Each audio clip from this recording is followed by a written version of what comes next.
अच्छा जी, MFA cap 6 capital investor appraisal पे हमारी डिस्कशन चल रही थी और आखिरी जो डिस्कशन हमारी हुई थी that was about assumption on DCF। तो कोई सवाल जी लास्ट वीक की डिस्कशन से, कोई इशू जो आपको समझ ना आया हो जिसके बारे में आप क्वेश्चन करना चाहते हो?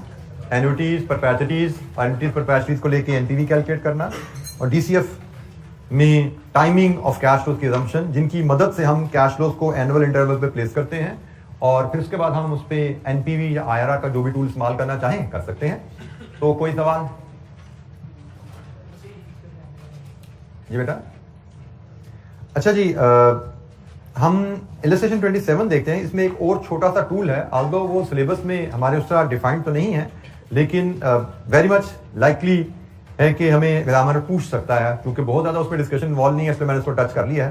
सिर्फ हमारे 2-3 मिनट उस पर लगेंगे, नॉट मोर दैन दैट। लेकिन हम पहले इलस्ट्रेशन 27 पढ़ते हैं और उसके बाद हम उसकी रिक्वायरमेंट्स में हमें इस टूल की ज़रूरत फील होगी, तो वहाँ पे फिर हम उसको समझ पाएंगे। तो इलस्ट्रेशन 27 पे आइए जी ज़रा।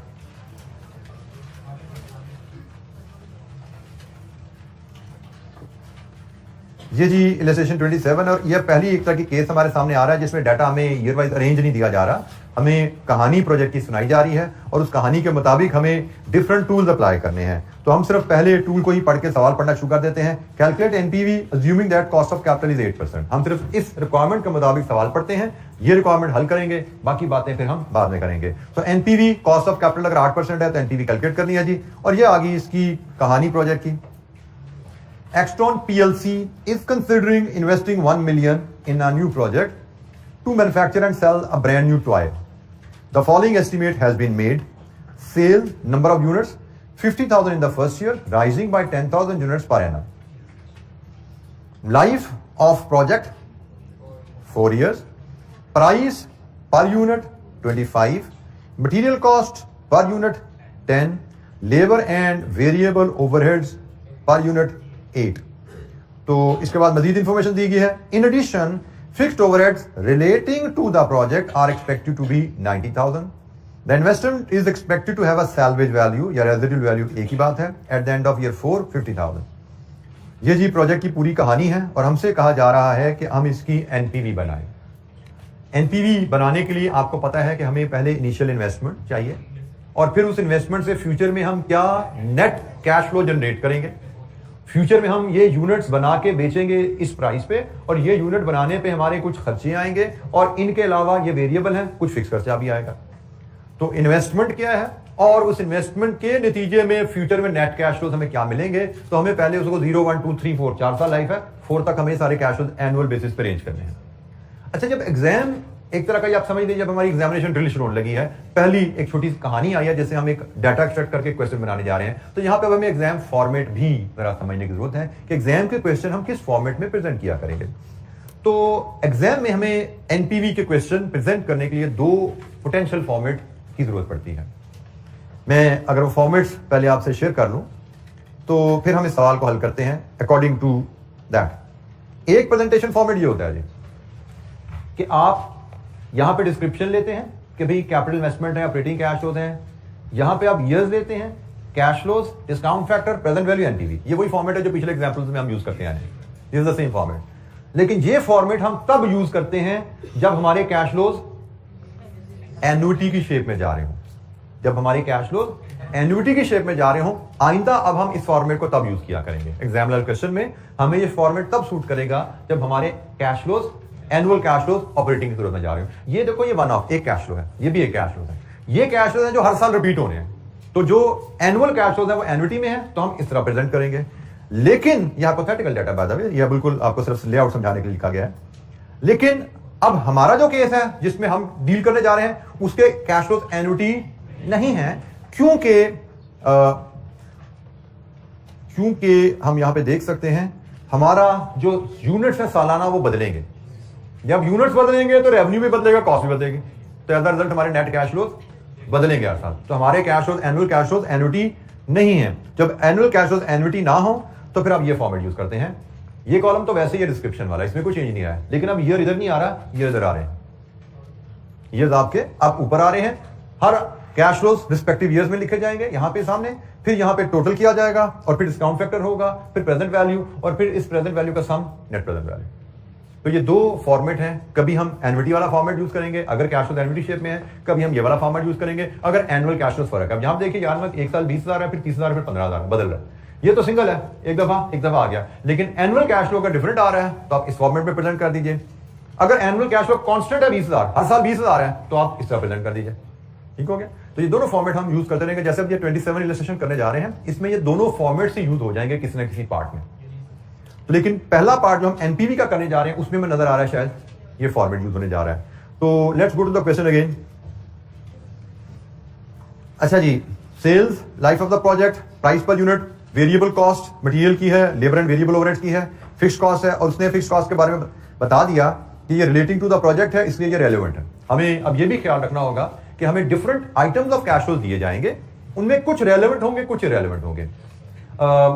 कैश फ्लोज के लिहाज से देखें, प्राइस पर यूनिट तो यकीनन रेलेवेंट है, यूनिट्स बेचेंगे तो कैश रेज होगा। वेरिएबल कॉस्ट पर यूनिट हमेशा रेलेवेंट होती है। Fixed cost per unit relevant है अगर वो प्रोजेक्ट की वजह से इनकर हो रही है, और ये सैल्वेज वैल्यू भी इसी मशीन की है, इसी मशीन की सैल्वेज वैल्यू है, ये खरीदेंगे तो ही ये बेचेंगे ना, तो ये भी रेलेवेंट है और ये भी रेलेवेंट है। तो हमारे पास यहाँ पे कोई भी इररेलेवेंट कैश फ्लो सवाल में अवेलेबल नहीं है, क्योंकि बेसिक इलस्ट्रेशन है। लेकिन हमें ये आदत डेवलप करनी है कि जब भी क्वेश्चन सामने आए, हमने हर आइटम ऑफ कैश फ्लो को देखना है कि इसमें रेलेवेंट क्या है, इररेलेवेंट क्या है।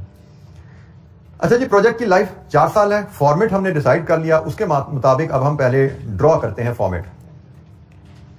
हम इलस्ट्रेशन नंबर 27 कर रहे हैं जी, और हमने कहा जी हमने फॉर्मेट जो डिसाइड किया उसके मुताबिक 4 साल हैं और इन्वेस्टमेंट उससे अलावा आएगी। तो 0, 1, 2, 3 एंड 4। 0 में इन्वेस्टमेंट है, उसके बाद 4 साल का प्रोजेक्ट है। 0, 1, 2, 3, 4 ये हमारे पास ईयर्स आ गए जिनमें हमने कैश फ्लो अरेंज करना है। यहां पे हम डिस्क्रिप्शन लाएंगे, कैश फ्लोज जिन हेड्स में हमने बुक करने हैं ये उनकी डिस्क्रिप्शन आएगी। जैसे हमारे पास क्वेश्चन में डिफरेंट आइटम्स दी गई हैं। एक इनिशियल कैपिटल इन्वेस्टमेंट है, इसको इनिशियल कैपिटल इन्वेस्टमेंट हम लिख देते हैं। दूसरी कैश फ्लो इसकी सैल्वेज वैल्यू है। ठीक है, तो मैं सैल्वेज वैल्यू को फिलहाल मैं यहां पे एक हेडिंग डालता हूं पहले, फिर मैं मजीद इस पे आपसे बाद में बात करूंगा। एक सैल्वेज वैल्यू है कैपिटल एसेट की, तो ये दोनों मेरे कैपिटल एसेट की कैश फ्लोज हैं दो। इसके बाद हमारे जो कैश फ्लोज आइटम्स हैं उसमें हम देख रहे हैं कि एक तो इस प्राइस और इन यूनिट्स की वजह से रेवेन्यू राइज होना है, दूसरा हमारा ये वेरिएबल कॉस्ट और यूनिट से मल्टीप्लाई कर तो वेरिएबल कॉस्ट इनकर होनी है, और तीसरी हमारी फिक्स कॉस्ट इनकर होनी है। In total price, variable cost, fix cost को जब हम नेट करते हैं तो ये कहलाते हैं नेट, ये कहलाते हैं ऑपरेटिंग कैश फ्लो। तो हम अपने जो फॉर्मेट में जो चीज सीखेंगे तमाम क्वेश्चन में, आइंदा जितने भी सवाल हम किया करेंगे कि हम इस मेन शीट में जिसमें हमने एनपीवी कैलकुलेट करनी है, हम revenue, variable cost, fix cost का कचरा यहां नहीं लाया करेंगे। हम यहां पे सिर्फ नेट ऑपरेटिंग कैश फ्लो की फिगर लाएंगे और इस सारे कचरे को हम वर्किंग में हैंडल करेंगे। Price, volume, variable cost, fix cost, material cost, labour cost, सबको एक जगह हैंडल करेंगे ताकि ये हमारा नीट एंड क्लीन किस क्वेश्चन नजर आए। यहां पे हमने नेट कैश फ्लो दे लेने हैं, फिर हमने discount factor cost of capital पे 8% लाना है, फिर प्रेजेंट वैल्यू और फिर नेट प्रेजेंट वैल्यू। ये जी हमारा सवाल, ये ऐसे प्रेजेंटेशन हमारी कंप्लीट होनी है।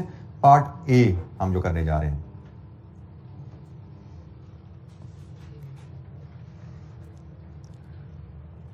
वैल्यूज अगर फीड करें, इनिशियल इन्वेस्टमेंट कितनी है 1 मिलियन। अब यहां पे प्रेजेंटेशन के लिए एक और गाइडलाइन सीखे, जब फिगर्स मिलियंस में आ जाएं तो इनको बेहतर अब 1000 में राउंड ऑफ कर दें, ज्यादा जीरो लगाने की जरूरत नहीं है। तो ये गाइडलाइन है, ये हमें सीखनी है। एग्जामिनर कुछ कहे तो उसको फॉलो कर लेना, नहीं कहे तो गाइडलाइन ये अवेलेबल है कि अभी फिगर्स को 1000 में राउंड ऑफ कर लो। तो हमने कहा जी 1 मिलियन है इन्वेस्टमेंट, और इन्वेस्टमेंट आउटफ्लो होती है, 0 में ली जाती है। आगे जी सैल्वेज वैल्यू, मतलब प्रोजेक्ट के एंड पे ये एसेट कितने का बिकेगा, 50 का, 50,000 है, 4 साल बाद बिकेगा, ये 50 का इनफ्लो ले लो यहाँ पे।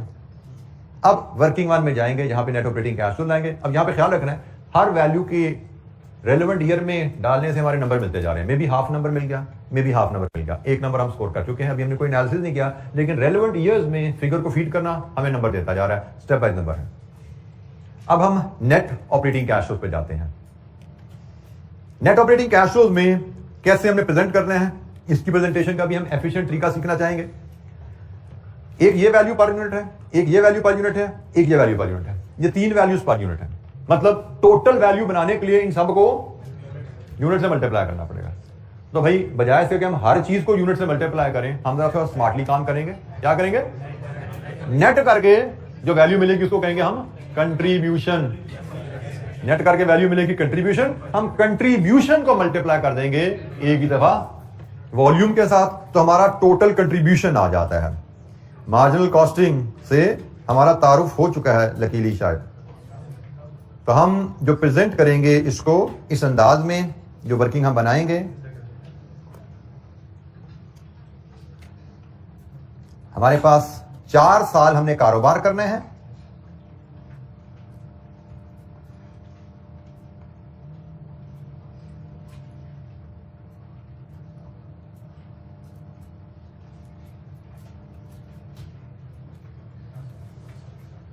हम कंट्रीब्यूशन पर यूनिट लाएंगे। कंट्रीब्यूशन पर यूनिट क्या होता है? Price per unit minus variable cost per unit.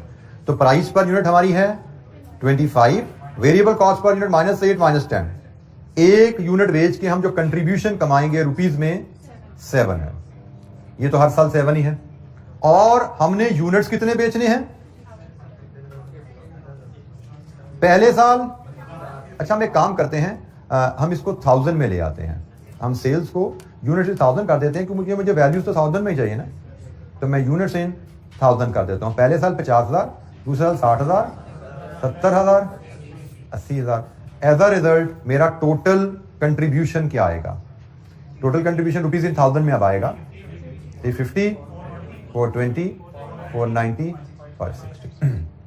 नीचे जी, मैंने ऑपरेटिंग कैश फ्लो में मेरी जो आइटम्स थी ना, एक मेरी प्राइस से रेवेन्यू निकलना, एक मेरी मटेरियल और लेबर वेरिएबल ओवरहेड से खर्चा निकलना था। तो मैंने बजाय इसके कि हर वैल्यू को 50,000 इससे मल्टीप्लाई करता और फिर नेट करता, मैंने एक दफा नेट कर लिया है, तमाम पर यूनिट डाटा को नेट कर लिया है और नेट करके अब यूनिट से एक दफा मल्टीप्लाई कर रहा हूं। एक ही बात है, हर वैल्यू को यूनिट से मल्टीप्लाई करो फिर नेट करो, या एक दफा नेट करके फिर आप मल्टीप्लाई कर दो वॉल्यूम से एक दफा, एक ही बात है। But this is efficient. Answer दोनों से सेम आएगा, लेकिन ये एफिशिएंट तरीका है, हमें एफिशिएंट तरीके से काम करना सीखना है। तो ये जनाब टोटल कंट्रीब्यूशन आ गया।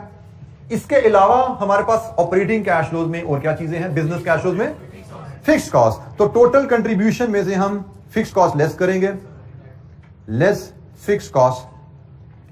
अच्छा, यहां पे एक चीज आपने ख्याल रखनी है, जो तो होती है ना वेरिएबल कॉस्ट, जनरली ये तो सारी ही कैश कॉस्ट ही होती हैं, लेकिन फिक्स कॉस्ट में बात का एग्जामिनर नॉन कैश कॉस्ट भी डाल सकता है, जैसे डेप्रिसिएशन। तो हमें ख्याल रखना है, हम ये सारी कहानी जो बना रहे हैं वो नेट ऑपरेटिंग कैश फ्लोज के लिए बना रहे हैं। इसका मतलब हमने, अगर हमें ऐसी फिक्स कॉस्ट दी जाए जिसमें कोई नॉन कैश आइटम शामिल हो, तो हमने ख्याल रखना है हमने नॉन कैश आइटम इस एनालिसिस में लेके नहीं आनी। हम तो सिर्फ कैश कॉस्ट से डील करेंगे। वेरिएबल कॉस्ट यहां पे आई है, ये तो होती ही कैश है। फिक्स्ड कॉस्ट में कोई इशू एग्जामिनर डाल सकता है, हो सकता है वो कहे कि आपकी फिक्स्ड कॉस्ट सालाना 90,000 है, इसमें 20,000 की डेप्रिसिएशन भी शामिल है। तो हमें पता होना चाहिए, हम तो कैश फ्लोज बना रहे हैं, तो हमने कैश इनफ्लोज और कैश आउटफ्लोज कैश कॉस्ट लेनी है। तो यहां पे हम सिर्फ कैश कॉस्ट लेते हैं। तो बहरहाल हमें तो ऐसी कोई इंफॉर्मेशन नहीं दी गई, तो हम अज्यूम करेंगे ये सारी की सारी कैश फिक्स कॉस्ट ही है। तो 90 रुपीज इन 1000 में सारा एनालिसिस चल रहा है जी यहाँ पे। तो ये लेस किया तो नेट ऑपरेटिंग कैश फ्लोज 260, 330, 400, 470। तो ये सारा बखेड़ा हमने ऊपर ही डालना, ये हमेशा वर्किंग में ही लाके हम डील किया करेंगे। हम जो हमारा मेन आंसर की जो प्रेजेंटेशन है उसको नीट एंड क्लीन रखा करेंगे।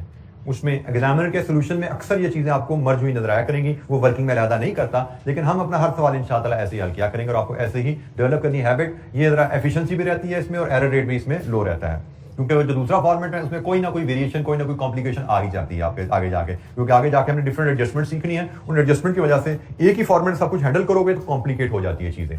तो अगर हम वर्किंग में इरादा निकाल देते हैं तो हमारे लिए मैनेज करना डाटा को आसान हो जाता है। जी जनाब, एनी क्वेश्चन, कोई सवाल?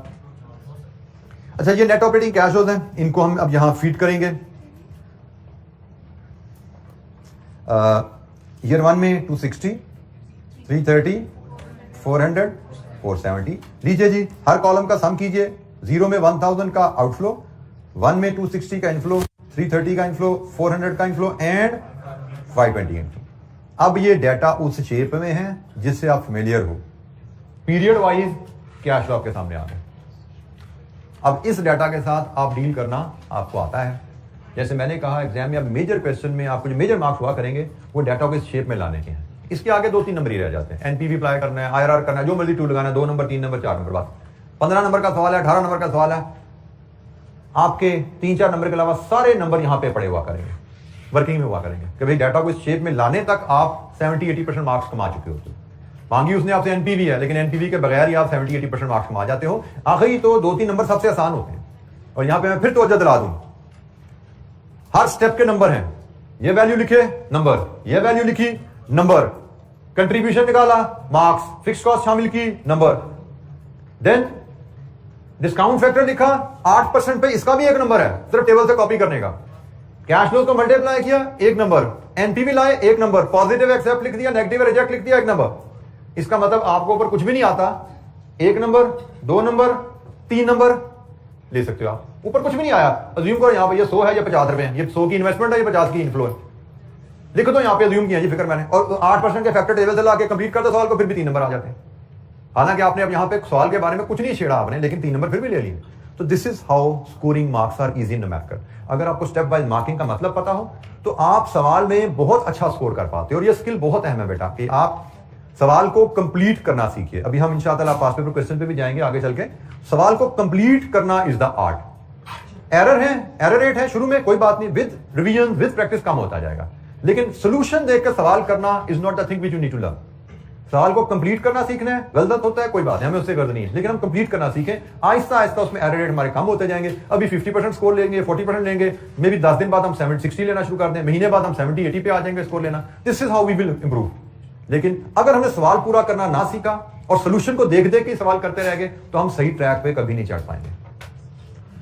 अच्छा जी, अब हमें 8% पे उसने का कॉस्ट ऑफ कैपिटल लानी है, तो 8% का फैक्टर जनाब आप खोलिए और मुझे जरा बताइए।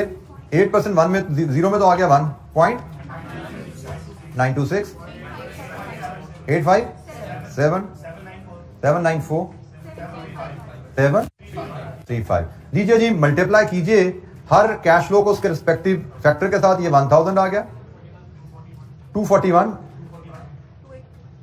280 3 318 382 और इसका सम करेंगे, negative value positive value net present value मिलेगी 224 एंड दिस इज पॉजिटिव। हमसे सिर्फ यही कहा गया था कि प्रोजेक्ट की एनपीवी कैलकुलेट कीजिए। कॉस्ट ऑफ कैपिटल 8% पे है तो हमने कैलकुलेट कर दी।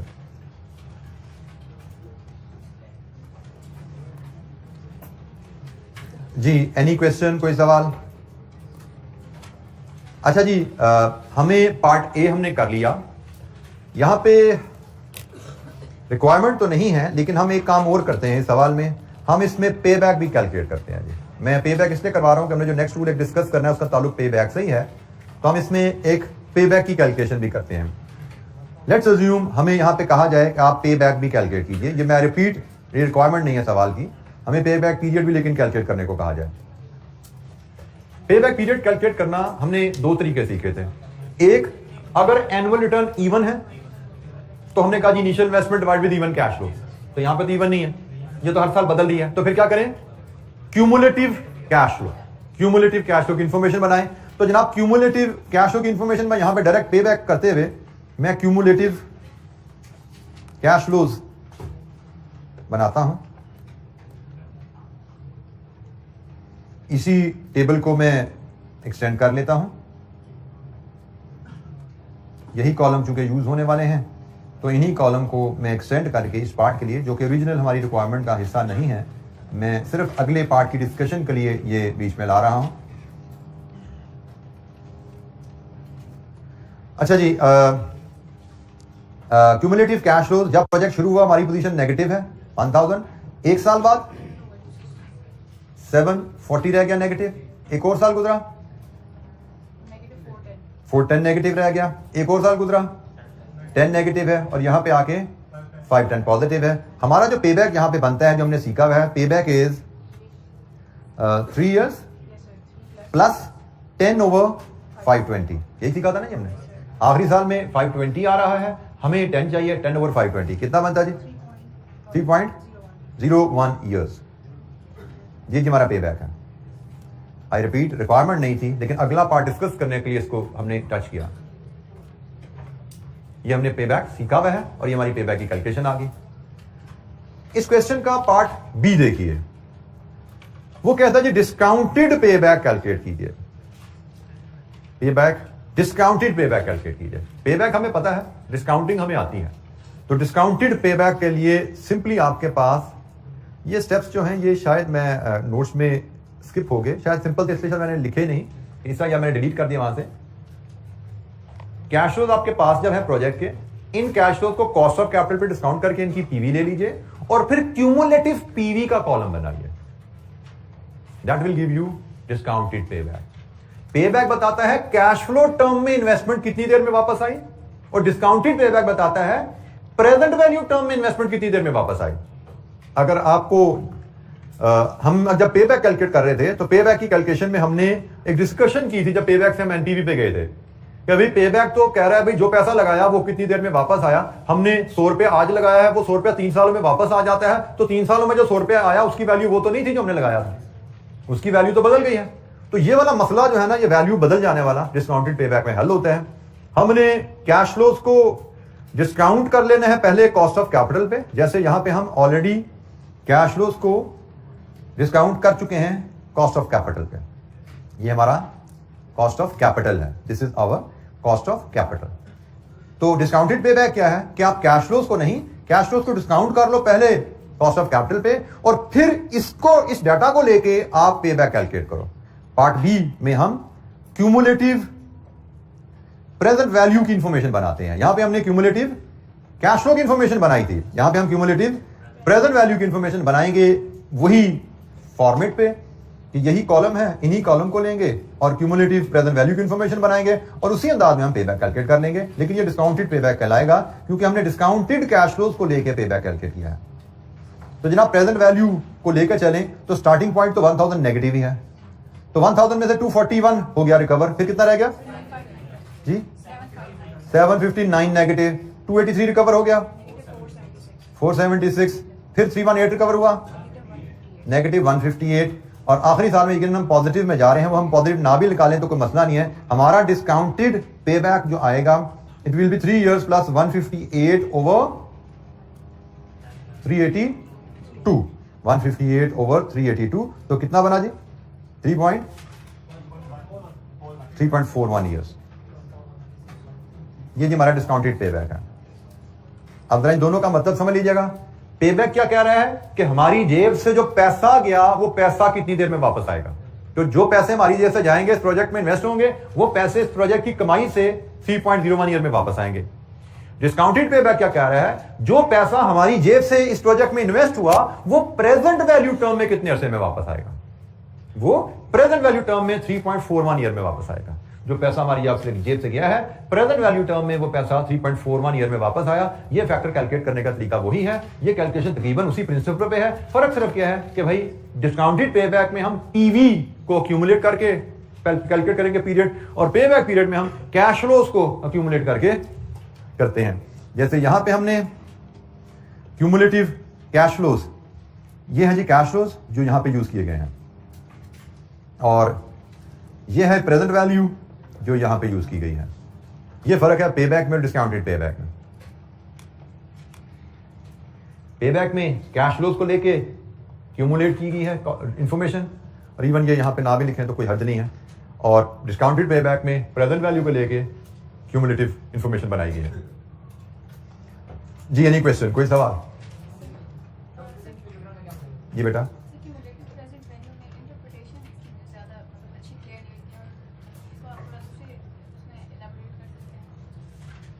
जी बेटा, आप भी कुछ सवाल करना चाहते हैं, पूछें फिर मैं डिस्कस करता हूँ। प्रेजेंट वैल्यू टर्म है, क्या मतलब है? अच्छा जी, हमने जो डिस्कशन स्टार्ट हुई थी हमारी एनपीवी की, वहां पे बात हमारी शुरू ही यहां से हुई थी कि भाई आप इन्वेस्टमेंट कर रहे हैं आज, रिटर्न आ रही है फ्यूचर में। इन्वेस्टमेंट कर रहे हैं आज, रिटर्न आ रही है फ्यूचर में, इन्वेस्टमेंट आज है, बेनिफिट्स उसके फ्यूचर में आ रहे हैं। हमारी प्रॉब्लम शुरू ही हम डिस्काउंटिंग कैश फ्लो पे आए तब थे, एनपीवी के टूल पे आए तब थे, जब हमने कहा था कि भाई कोई भी इन्वेस्टमेंट डिसीजन लेना है आपने, कोई भी प्रोजेक्ट का बिजनेस डिसीजन लेना है, वो डिपेंड करता है कंपैरिजन पे, कॉस्ट और उसके बेनिफिट्स। तो हमने कहा जी इस प्रोजेक्ट के जब कॉस्ट और बेनिफिट्स हम कंपेयर करेंगे तो उसमें एक चैलेंज आएगा। कॉस्ट आज कर रहे हैं आप इनकर, और बेनिफिट्स अगले कई सालों में आने वाले हैं। और फिर हमारी वहां पे बात हुई थी कि भाई प्रेजेंट में जो कैश हमारी जेब से जाता है और फ्यूचर में जो कैश उसके बदले में हमें मिलता है, उसमें रिटर्न में उसमें काफी डिफरेंसेस आ जाते हैं टाइम वैल्यू ऑफ मनी की वजह से। ठीक है जी, कि टाइम वैल्यू ऑफ मनी है, इस कॉस्ट को इन बेनिफिट्स के सम से कंपेयर नहीं किया जा सकता। ये प्रेजेंट में इन्वेस्ट हो रहा है, ये फ्यूचर में रिटर्न आ रही है, और फ्यूचर में जो वैल्यू है कैश की वो डिफरेंट होती है टाइम वैल्यू ऑफ मनी के कॉन्सेप्ट की वजह से। और टाइम वैल्यू ऑफ मनी के कॉन्सेप्ट को हमने फिर फर्दर एक्सप्लेन किया था कि इसके 3 फैक्टर्स होते हैं। इन्फ्लेशन, हम ये कह रहे हैं कि फ्यूचर के पैसे की वैल्यू आज के पैसे के मुकाबले में कम क्यों है, क्योंकि फ्यूचर में जाते जाते इन्फ्लेशन आ जाती है, क्योंकि फ्यूचर अनसर्टन होता है, हमें गारंटी नहीं है ये पैसा आएगा कि नहीं आएगा, क्योंकि हम कारोबार में इन्वेस्टमेंट करने जा रहे हैं तो ये सारा एस्टिमेटेड डाटा है, हमने अंदाजा लगाया है कि आज अगर हम ये इन्वेस्ट करें तो फ्यूचर में अंदाजन हम इतना कमाएंगे, गारंटी कोई नहीं है, अनसर्टेनिटी है। और तीसरा, जब हम किसी भी जगह पैसा इन्वेस्ट करते हैं तो हमें सिर्फ पैसे की वापसी नहीं चाहिए, पैसे पे कोई रिटर्न भी तो चाहिए, कुछ कमाना भी तो है। तो इन 3 वजूहात से हमने कहा था कि आज जो हम पैसा लगाते हैं फ्यूचर का पैसा है, उसकी वैल्यू डिफरेंट होती है। तो हमें इन 3 फैक्टर्स को लेके हम ये रेट कैलकुलेट करते हैं। ये रेट जो है ये इन्फ्लेशन, अनसर्टेनिटी और रिटर्न, अपॉर्चुनिटी फॉर इन्वेस्टमेंट, उसकी रिटर्न, इन तीनों के अगेंस्ट कंपनसेशन है। हमने कहा जी हम अगर फ्यूचर कैश फ्लोज को इस 8% पे डिस्काउंट कर लें तो इसका मतलब है फ्यूचर कैश फ्लोज में से इन 3 फैक्टर्स के अगेंस्ट जो इन्वेस्टर को रिटर्न चाहिए वो निकल गई। हमने फ्यूचर कैश फ्लोज को जब 8% पे डिस्काउंट किया तो हम इसको प्रेजेंट वैल्यू कह रहे हैं, हम इसको present value future cash flows कह रहे हैं। इसका मतलब क्या है कि ये जो टाइम वैल्यू के 3 फैक्टर्स हैं ना, उनका फर्क हमने निकाल दिया। हम पहले कह रहे थे ये और ये कंपेरेबल नहीं है, लेकिन डिस्काउंटिंग जब कर दी 8% पे तो इसका मतलब हमने जो टाइम वैल्यू ऑफ मनी का डिफरेंस था वो निकाल दिया है, अब ये कंपेरेबल हो गए। अब आप बेनिफिट्स को और ये इन्वेस्टमेंट को और बेनिफिट्स को नेट करके देख लो, नेट में क्या बात है। अब ये कंपेरेबल है तो यहां पे ये आपकी इन्वेस्टमेंट है, ये बेनिफिट्स है, हमें पता लग रहा है नेट में बेनिफिट ज्यादा है। ये हमारे पीवी ऑफ बेनिफिट्स हैं, मतलब हमने फ्यूचर के कैश फ्लोज में से जो टाइम वैल्यू ऑफ मनी के 3 असरात होते हैं वो डिस्काउंटिंग के थ्रू निकाल दिए। इसमें से हम 260 को 241 पे ले आए हैं, 330 को 283 पे ले आए हैं, 520 को 382 पे ले आए हैं। हमने डिडक्ट कर दिया, इन वैल्यूज को रिड्यूस कर दिया है, हमने इनमें डिडक्शन कर दिया है कि भाई उन 3 फैक्टर के अगेंस्ट इन्वेस्टर को जो कंपनसेशन चाहिए वो निकालो। अब ये प्रेजेंट वैल्यू पे आ गए हैं, फ्यूचर बेनिफिट्स और ये भी इन्वेस्टमेंट भी प्रेजेंट वैल्यू में है। तो फिर नेट प्रेजेंट वैल्यू का टूल क्या हुआ, PV of future benefits minus PV of investment. ये हमारी एनपीवी की डिस्कशन थी। और अब हम जब डिस्काउंटेड पेबैक पे आते हैं तो इसी को लेके आगे चलें कि इन्वेस्टमेंट की प्रेजेंट वैल्यू टर्म में रिकवरी, अगर हम टाइम वैल्यू ऑफ मनी को भी कंसीडर कर लें तो उसके बाद कितने अरसे में वापस आता है। ये तो था टाइम वैल्यू ऑफ मनी के बगैर, टाइम वैल्यू ऑफ मनी को इग्नोर करो तो 3.01 में वापस आता है पैसा। अगर आप टाइम वैल्यू ऑफ मनी का कॉन्सेप्ट भी ले लो कि भाई फ्यूचर के पैसे की वैल्यू कम होती है तो कम कर दो भाई, कम कर दी ना वैल्यू में। हमने कहा था टाइम वैल्यू ऑफ मनी क्या है कि फ्यूचर के पैसे की वैल्यू कम होती है आज के पैसे के मुकाबले में, तो भाई कम कर दो, कर दी कम हमने। अब हम क्या कह रहे हैं कि अब हम फ्यूचर की वैल्यू नहीं रही, अब ये भी प्रेजेंट वैल्यू होगी। तो प्रेजेंट वैल्यू टर्म इन्वेस्टमेंट कितनी देर में वापस आई, this is called discounted payback, it is 3.41 years. जी एनी क्वेश्चन, कोई सवाल? अच्छा, इसका part C IRR of the project, part A में हमने एनपीवी की थी, पार्ट बी में हमने आईआरआर करनी है। तो हमने सीखा हुआ है कि भाई जब एक एनपीवी कर ली और अब आईआरआर करनी है तो दोबारा 2 रेट नहीं लेने, एक रेट और लेना है और इंटरप्रिटेशन कर देनी है। तो हम अब आईआरआर के लिए पार्ट सी के लिए फॉर्मेट थोड़ा बनाएंगे और उसमें हम सिर्फ एक रेट पे कैश फ्लो को डिस्काउंट करके प्रेजेंट वैल्यू और एनपीवी लेंगे। ठीक है जी। तो हम अपनी प्रेजेंटेशन को एफिशिएंट रखते हुए मैं उसी कॉलम को कंटिन्यू करता जा रहा हूं। ये वही 0, 1, 2, 3, 4 ही हैं और मैं यहां पे डायरेक्ट सिर्फ डिस्काउंट फैक्टर लेके आऊंगा। दूसरा रेट लेट्स अज्यूम मैंने सेलेक्ट किया 20%, पहला रेट 8% था, दूसरा मैंने 20% सेलेक्ट कर लिया। तो 20% के डिस्काउंटेड बोलिए 20% 1 ईयर, 833 2 ईयर, 3 ईयर, 579,482। अच्छा जी, अब हम क्या करते हैं कि मैं कैश फ्लो दोबारा लेने की बजाय इसमें मैं कनेक्ट कर देता हूं। मैंने इसको कह दिया जी ये ए है और ये बी है, तो मैंने कनेक्ट कर दिया ए इंटू बी, ये मेरी प्रेजेंट वैल्यू आ जाएगी और फिर नेट प्रेजेंट वैल्यू एट 20% मैं कैलकुलेट कर लूंगा यहाँ पे। तो जनाब कैश फ्लोज इंटू फैक्टर, ये जनाब कैश फ्लोज है आपके पास, ये वैल्यूज इनको फैक्टर से मल्टीप्लाई कीजिए 20% के। मुझे 20% की एनपीवी बताइए क्या आ रही है। 20% की एनपीवी क्या आ रही है जी? Negative positive 216 positive. जरा चेक कीजिए दोबारा, ये वैल्यूज बोलिए। ये वैल्यू 1000 नेगेटिव, ये वैल्यू जनाब एक साथ थोड़ा काम कीजिए कि मुझे पता नहीं कि 216 पॉजिटिव बड़ी।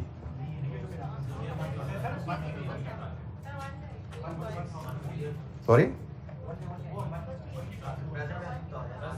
अच्छा आप मुझे ये बता रहे हैं 216, ओके। आगे 217 है जी, ठीक हो गया जी। नेक्स्ट 229, नेक्स्ट 232, नेक्स्ट आखिरी कैश का 520 है ना आपका, 520 इंटू 0.8482 251। लीजिए जी, नेट प्रेजेंट वैल्यू यहां से क्या है? नेगेटिव कितनी? 71। डेसिमल में हम नहीं जाएंगे, हमारे पास कोई फिगर डेसिमल में नहीं है, तो टोटल एनपी हमारी नेगेटिव 71 आ गई जी। ये एनपी भी ठीक है जी हमारी 20% पे 71। अब हम इंटरपोलेशन से आईआरआर लाएंगे। आईआरआर का फार्मूला है lower interest rate plus NPV at lower interest rate over NPV at lower interest rate minus NPV at higher interest rate, higher rate minus low rate.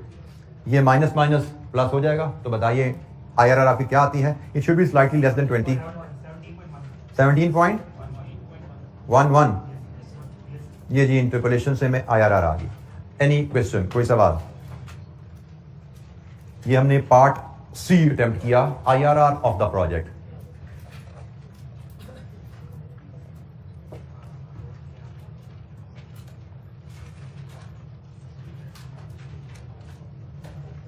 Any question? किसी student के ध्यान में कोई सवाल जी? अच्छा, इसका पार्ट डी भी है हमारे पास। Recalculate NPV if sales are at a constant 65,000 units per annum for each of 4 years of the project. अगर आपकी सेल्स कांस्टेंट हो जाए 65,000 पे, अगर सेल्स कांस्टेंट हो जाए तो रेवेन्यू और वेरिएबल कॉस्ट भी कांस्टेंट होगी। फिक्स्ड कॉस्ट तो पहले ही कांस्टेंट है, तो ये एन्युटी बन जाती है। ठीक है, तो ये अब एन्युटी बनने जा रही है, तो हमसे एन्युटी के फॉर्मेट पे एनपीवी को रिकैलकुलेट करना है पार्ट डी के लिए।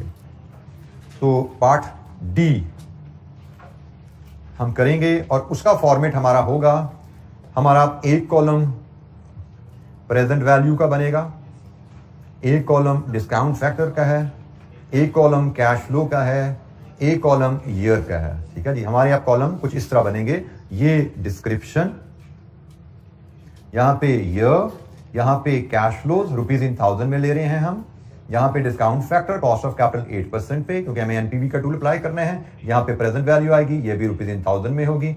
ये जी हमारा फॉर्मेट है जो अब हमें इस पार्ट के लिए यूज करना है। एन्युटी वाला फॉर्मेट, सेकंड फॉर्मेट हम यूज करेंगे। हमारी आइटम्स यहाँ पे वही 3 ही आइटम्स हैं। एक इनिशियल कैपिटल इन्वेस्टमेंट है, एक सैल्वेज वैल्यू है और एक नेट ऑपरेटिंग कैश फ्लोज। यही 3 आइटम्स यहां पे होंगी जो ऊपर हमने यूज की थी। वैल्यूज, इनिशियल इन्वेस्टमेंट 0 में आएगी 1000, सैल्वेज वैल्यू 4 साल एंड प्रोजेक्ट पे आएगी 50,050 और नेट ऑपरेटिंग कैश फ्लोज 1 से लेके 4 साल तक कांस्टेंट फिगर होगी। और वो क्या होगी, उसके लिए हम वर्किंग 2 बना लेंगे। 1 से लेकर 4 साल तक कांस्टेंट रहनी है, ये बदलनी नहीं है। और वर्किंग 2 में हम अगर इसका डाटा प्रेजेंट करेंगे तो वो कुछ ऐसे दिखेगा। एनुअल हमारा उसी अंदाज में, हम पहले यही आइटम रहने वाली हैं जो इधर लिखी हुई हैं। कंट्रीब्यूशन पर यूनिट होगा, एनुअल सेल्स यूनिट्स इन 1000 में ले लेंगे, एनुअल कंट्रीब्यूशन आएगा, इसमें से लेस करेंगे एनुअल फिक्स्ड कॉस्ट, तो हमें यहां पे नेट ऑपरेटिंग कैश फ्लोज मिलेंगे जो कि हर साल कांस्टेंट होने वाले हैं। हमने ये सारा डाटा हमने 4 कॉलम नहीं बनाने, इधर हमने 4 कॉलम बनाए थे क्योंकि हर साल हमें पता था हमारी वैल्यूज डिफरेंट आने वाली हैं, क्योंकि हर साल वॉल्यूम फर्क होना था। तो अब इस केस में ऐसी कहानी नहीं है। हमारा कंट्रीब्यूशन पर यूनिट वर्किंग 1 से ही आ रहा है 7 रुपए। एनुअल सेल्स यूनिट्स इन 1000 में 65। एनुअल कंट्रीब्यूशन रुपीज इन 1000 में आएगा 455 और fix cost 90। Net operating cash flow 365। हर साल 365 ही आना है, दैट्स इट। हमें अब 4 सालों का अलग-अलग डाटा नहीं लेना, हर साल सेम है। तो जनाब वर्किंग डिस्क्रिप्शन कॉलम वही है जो हमने ऊपर वर्किंग 1 में बनाया था, लेकिन अब 4 कॉलम नहीं, एक ही कॉलम, क्योंकि कांस्टेंट फिगर आनी है, बार बार हमें रिपीट करना नहीं है। तो ये 365 हमारे नेट ऑपरेटिंग कैश फ्लो, सालाना रिटर्न हमें क्या मिलने वाली है। इन नेट ऑपरेटिंग कैश फ्लोज को हम अपने टेबल में यहां यूज करेंगे। 365 लीजिए जी, अब डिस्काउंटिंग शुरू होगी।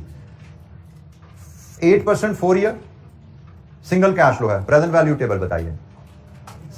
सिंगल कैश फ्लो 0.735 और 8% 4 ईयर एन्युटी है। ये 1 से लेकर 4 साल तक एन्युटी टेबल पर जाइए। 8% 4 ईयर नॉर्मल एन्युटी है 3.312। लीजिए जी, अब हम प्रेजेंट वैल्यू ले सकते हैं। ये 1000 है, ये कितना है जी 37 एंड दिस 365 into 3.312